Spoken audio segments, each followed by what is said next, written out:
Tu sakai, kad turi anekdotą apie putimą. Nu, aš turiu anekdotą apie saksofoną. Apie saksą, nu ką. Buvo vakarėlis pas Petrą Višniauską, žinai, ir po to Hebra, žinai, dalinasi, sako, įsivaizduoju, buvau pas Vyšnę vakarėlį, sako, nu, blemba gyvena, žinai, nu, foteliai, ten viską, žinai, paveikslai krūtai, bet sako, bet pas jų unitazas, tai auksinis. Ir Hebra sako, tai čia tu jam į saksą primyžai per vakarėlį. Ai, kaip gerai.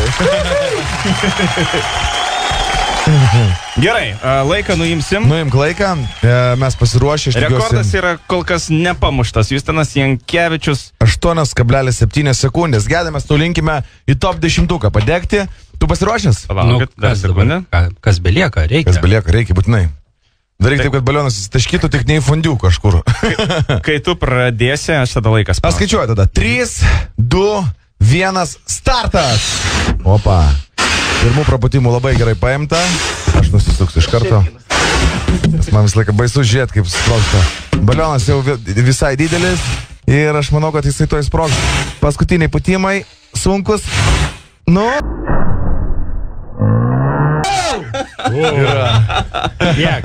Taip, turime neblogą laiką. Geras rezultatas. 15 sekundžių ir 88 šimtas. Rūta Meilutytė, Šarūnas Kirdeikis ir tada tu eini prieš Jurgį Damaševičių. Valio, sveikinam tave, tai paskaičiuok, Jonai, kuris čia yra?